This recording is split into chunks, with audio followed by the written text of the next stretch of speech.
Si Makmak, hindi niya totoong pangalan, ay nakatira sa Luok sa laing Misamis Oriental, isang masipag na mananagat na buong tapang na humaharap sa hamon ng dagat araw-araw. Hindi alintana ang init ng araw o malupit na ulan. May mga anak siyang kanyang pinapalakihim at pinapaaral, kaya't kinakailangan niyang magtulungan sa kabila ng mga pagsubok. Sa kabila ng mga sakripisyo, ang kanyang layunin ay matustusan ng mga pangangailangan ng pamilya. Kahit na nangangahulugan ito ng pagkahulog sa alo ng dagat, sa ilalim ng mabigat na ulan, o ang pagsusumikap sa ilalim ng matinding sikat ng araw. Ang pagbabago ng panahon ay naging sanhi ng matinding pagsubok sa kanyang trabaho. Kapag umuulan, ang mga alon ng dagat ay mas malakas at ang kanyang bangka ay nahihirapan. At may mga pagkakataon ang magnanasag sa gitna ng malaking alon.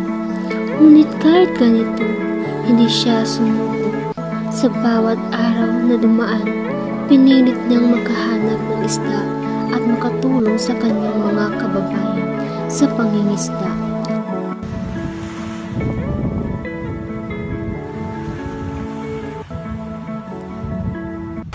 Kayo to yun. Kung dili ka, kung sige pagpanagat na, dili ka mabuhay ng pamilya. Kaya nahuman na ang akong mga bata pag-eskwela nga panagat ra akong trabaho.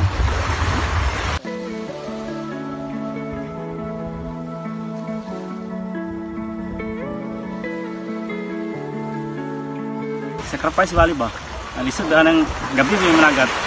Kung sa may tabo pa na mo na yung mga mananap sa dagat nga among mga subukan, mga iho, mga tagwalo, kan mga kana sila nga isda nga kuan makapatabi na. Muna usay na muli kayan.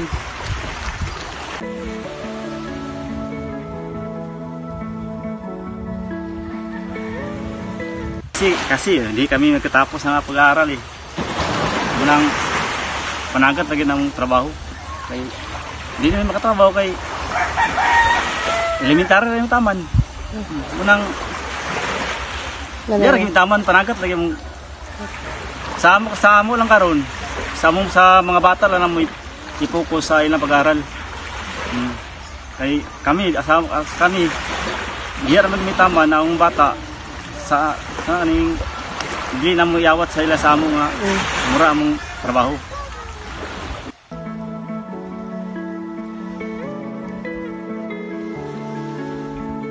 Masaya kay di mi nabuhay. Dili may mabuhi og wala mi trabaho, enjoy lang sa enjoy life sa mong trabaho, pagpamangisda.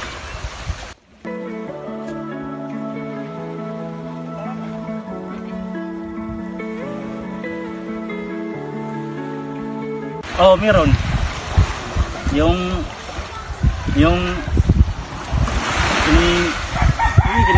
magtan kami sa kuan ba ng bawod. Nga magtagtag na dayon tapos mutira yung bagyo.